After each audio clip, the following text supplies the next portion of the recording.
ቀስ ወይ ኩቻ አሁን ቆይ እራት ካልተጋበዝኩ ኩራት ካልበላው ብላ ነው ወይስ ሌላ ነገር አለ?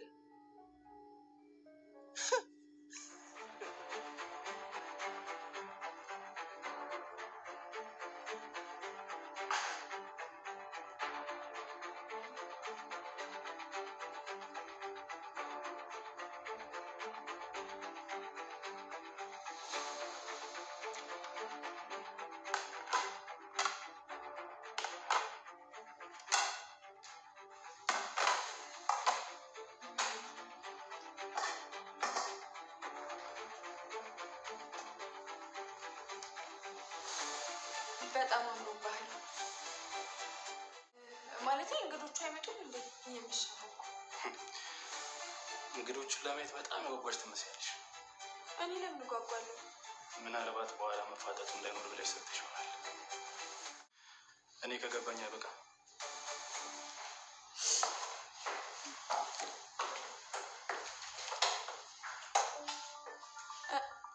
ሳሚስ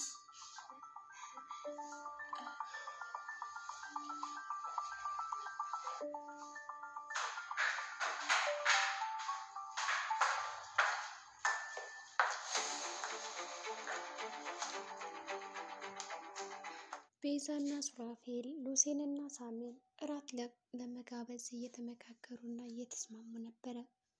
እንግዲህ ሱራፌልም እራቱን ለምንድን ነው እሺ ብሎ የተቀበለው? ሳሚ ተመልሶ ከዛ ቤት እንዲገባ ለምን ፈቀደ? በሌላ በኩል እንግዲህ ቤዛ ባለቤት አሁን ላይ ምንም ነገር ሊያደርገኝ አይችልም፣ ምክንያቱም በጣም የሚወደኝና የሚሳሳልኝ ባሌ ነው። ደህንነቴ አሁን እኔ በባሌ እጅ ነው ያለና ሳሚ ያንተ ጥበቃ ምንም አያስፈልገኝም። አውቃለሁ ለእኔ ብለህ ነው እንደዚህ የምትታገለው፣ ግን ደግሞ የራስህን ህይወት ብትኖር የተሻለ ነው እንጂ ከባሌማ አንተ ልትጠብቀኝ አትችልም በማለት እንግዲህ ቤዛ ታናግረዋለች። ሳሚም እንግዲህ ይኸውልሽ አንድ በሬ አራጅ እና አንድ ሰው አንድ አይደለም። በሬው እንግዲህ ሊታረድ ይለሰለሳል ወይም ደግሞ ቀረብ ብለሽ ጠጋ ብለሽ አለሳልሰሽ ነው ከዛም በኋላ ቢላው የምታመጪው። እንግዲህ ልክ የባልሽ ጸባይም እንደዛ ነው እና ነቀብት የተሻለ ነው እያለ ይመክራታል። አዲስ ቲጂ ደግሞ እንግዲህ ጠላቶች ሁለት ናቸው። እነሱን ጠላቶች ደግሞ ለመከላከል እኔ እናንተ አንድ እጅ እንሆን ትለዋለች። ሳሚ በጣም ይገረማል። እኔ እና ቲጂማ አንድ እጅ ልንሆን እንችልም። አንቺ እኮ በጣም ጨካኝና ረመኔ እንዲሁም ደግሞ ሰይጣን ነሽ። ከሰይጣን ጋርማ እጅን እንዳላደርግም በማለት አልፈልግም ይላታል። ቲጂ እንግዲህ ጠላቶችህ ሱራፌል እና ዶክተሩ እንደሆኑ አውቃለሁ። እነዚህን ደግሞ ለማጥቃት እኔ እናንተ አንድ ብንሆን ይህ የተሻለ ነው በማለት እንግዲህ የተለያዩ አማራጮችን እየፈለገች ነው። ሳሚ ደግሞ ጠርጥሯል። ምናልባት እኮ ያ ጭራቅ ሱራፌል ልኮሽ ይሆናል ወይ ደግሞ ዶክተሩ ይሆናል እንጂ ከኔ ጋማ እንደዚህ በቀጥታ አትመጭም። የሆነ ተልዕኮ አለሽ። ስለዚህ እኔ እነሱን ጠላቶችም አይደሉም አልፈልጋቸውም በማለት እንግዲህ ከመንገዱ ዞር እንድትል ያደርጋታል። በሌላ በኩል ያቺ ሳሮን የተባለችው ግለሰብ እንግዲህ ሱራፌል እየተከታተላት ይመስላል። ከሳሚ ጋር ያላትን ድብቅ ግንኙነት የደረሰበትም ይመስላል። ምናልባት እኮ ከቤዛ ቤት ካሜራ ነበረ።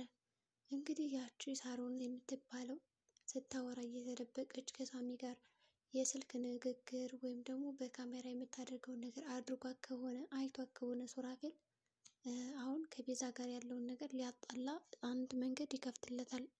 ምክንያቱም አሁን ቤዛ ሳሚን አድርጋ የምታስበው ይቺ ሰራተኛ ሳሚ እንዳላስገባት በራሷ በኩል እንደመጣች ወይም ደግሞ ዶክተሩና ቲጂ እንደሌሉበት ነው አድርጋ የምታስበው።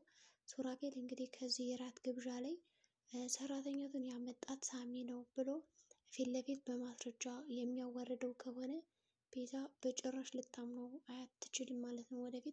ወደፊት የመታመን እድሉ በጣም ይቀንሳል። ምክንያቱም ሁሉም ጠርጥረውታል። ሳሚ እዛ ቤት ሰራተኛ እንደላከ ጠርጥረዋል። ሱራፌል ጠርጥሯል እንደላካት። ቤዛ ደግሞ አላመነችም እስካሁን። ሱራፌል ግን በአሁኑ እንግዲህ ማስረጃ አምጥቶ ይኸው ካላላት በስተቀር የምታምን አይመስልም። ቢሆንም ሁላቸውም እየተከራከሩ ስለነበረ የሱራፌል እራት አቀባበል እሺ ብሎ ከቤቱ እንዲገባ ያደረገው ነገር ለምንድን ነው ይመስለኛል የሰራተኛዋን ነው የእሱን ነገር ፊት ለፊት ለመጋፈጥ እና ለማዋረድ ነው። ቤዛም እንግዲህ እባክህ እንደው ቆይ እስኪ እንደውም ከመጣ እሱ ለምን እግሩ ስር ተደፍተ ይቅርታ አትጠይቀውም በማለት እንግዲህ ባሏን ትጠይቀዋለች ማለት ነው። ሱራፌል እንግዲህ ከሳሚ እግር ስር ድፍት ብሎ ይቅርታ እንዲጠይቀው ነው የፈለገችው። በሌላ በኩል ደግሞ ፈገግ ብሎ እንዲቀበለው በቃ ፈታ ብለ እየሳቀ ተቀበለው እና እንኳን ደህና መጣ ብለው ሰላም ነው የምፈልገው በአሁኑ ሰዓት ማየት ጫጫታ አልፈልግም በማለት እንግዲህ ታናግረዋለች። እሱም እንግዲህ እሺ ችግር የለውም እኔ ጥርሴን ግጥጥ አድርጌ ቀበለዋለሁ በማለት እንግዲህ ያው ይስቃል ማለት ነው። እንዲሁም ደግሞ ቤዛ ለምንድን ነው እሺ እኔ እቀበለዋለሁ አልኩሽ አይደል እንደ ማንኛውም ሰው ግን በጣም አከበርሽው ምንድን ነው እንደዚህ ይላታል። እሷም አይ በቃ እስኪ እንደዛ በል ብቻ ሰላም ሆኑ ለማንኛውም በቃ ምሽቴ በጣም ደስ የሚል እንደሆነ አልጠራጠርም። በዚህ እራት እንግዲህ አላፍርም እነሱም ይመጣሉ አይቀሩም በማለት በሙሉ እምነት እንግዲህ እየጠበቀቻቸው ነው። በሌላ በኩል እንግዲህ ሉሲ እና ሳሚ መንገድ ላይ እንግዲህ እየተጫወቱ ነበረ። ሉሲ እንግዲህ የልጅነት ጨዋታዋ የልጅነት ፍቅረኛዋ ስለሆነ በጣም ፈታ ብላ እየሳቀችም ነበረ። በዚህ መሀል እንግዲህ አጅሪት ቤዛ እራት ልትጠራቸው ስትሄድ መንገድ ላይ እየተጫወቱ ታገኛቸዋለች። ዋ በጣም ታምራላችሁ፣ ጥሩ ጥንዶች ናቸው በማለት እንግዲህ አድናቆቷን ከገለጸችላቸው በኋላ ለማንኛውም እኔ የመጣሁት እራት ልጋብዛችሁ ነው ትላቸዋለች። ሳሚ ይገረማል። ምን አንቺ በቃ ይህንን ባልሽና ምንሽው እንዴ ታይ እያላት ነው። እሷ እንግዲህ አሁንም በቃ ችግር የለውም አሁን እኔ ሊጎዳኝ የሚችልበት ምንም አይነት ምክንያት የለም።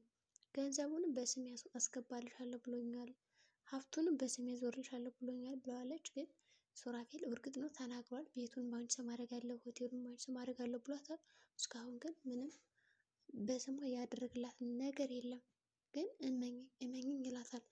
የአሁን ሱራፌል ሽምጥጥ እንዳያደርጋት ድጋሚ። ቤዛም እንግዲህ በፍራቻ እባክህ ሱሬ ድጋሜ ልትሰብረኝ እንዳትሞክር በቃ ሁለተኛ እንዳልወድቅ እንዳልጎዳ፣ በአሁኑ ግን ካወደኩ የምነሳ አይመስለኝም እና አደራ እያለችው ነው። በእርግጥ እንግዲህ ሱራፌል ይከዳታል አይከዳትም የሚለው እንግዲህ በጣም ከባድ ነው የሚሆነው። በሌላ በኩል እንግዲህ ሉሲ እና ሳሚ ይጨቃጨቃሉ። እሷም እንግዲህ ይሄ ጭቅጭቃቸው እንዴት ናፍቆኝ እንደነበረ በጣም ታስቃላችሁ ትላቸዋለች። ሳሚም እንግዲህ በቁጣ ነበር ሲመልስላት የነበረው። ታዲያ አንቺ የመጣሽው የኛን ሳቅና ጨዋታ ለማየት ነው ወይስ ደግሞ በእኛ ለመሳቅ ነው ይላታል። በጣም ልክ ልኳን እየነገረን ነበር። እንግዲህ ሳሚ ቤዛን እንደሚወዳት የታወቀ ነው። ቢሆንም ደግሞ ፍቅሩ አልወጣለትም እና ይቀናል። በጣም የሚቀነው ሉሲ ልክ እንደምትቀነው በሳሚ ሱራፌልም ይቀናል በቤዛ፣ ሳሚም ይቀናባታል። ምክንያቱም ቤዛ በጣም የዋህ መልካም ጨዋ አዛኝ ልጅ ስለሆነች ያስብላታል፣ ይጠነቀቅላታል ማንም እንዳይጎዳት። ቢሆንም ሳሚ እሷ ሲያየት ይንጨረጨራል። ከባለቤትሽ ጋር እንዴት ነሽ፣ ትዳር እንዴት ነው እያለ ለመንካት ይሞክራል። ቤዛ በጣም አሪፍ ነው ደስተኛ ነኝ እያለች ለመመለስ እንግዲህ ሞክራ ነበር። እሷም ደስተኛ እንደሆነች ትነግረዋለች። ሉሲም እንግዲህ ታዲያ ምንድን ነው የመጣሽው በማለት ስትጠይቃት በቃ ነው ትላቸዋለች። እንግዲህ ሳሚ እምቢ ብሏል። ሉሲ ነበረች እንመጣለን እያለችው ግግም ያለችው። እንግዲህ ያው ሉሲ እና ሳሚ ምንም የሚደባበቁት ነገር የለም። በቤዛ በኩል በሰራተኛ በኩል እያንዳንዱ ከቤዛ ቤት የሚካሄደውን ነገር ያውቃሉ። እንዲሁም ደግሞ ቤዛ ከመጣች በኋላ አንተ ከኛ ቤት ለምን እንደገባህ ሱራፌል አውቋል ነግሬዋለሁ ትለዋለች። ልትሰርቅ እንደገባህ አውቋል ስትለው ሳሚ ምን እንዴት ነው የነገርሽው ማለት ነበር የጮኸባት።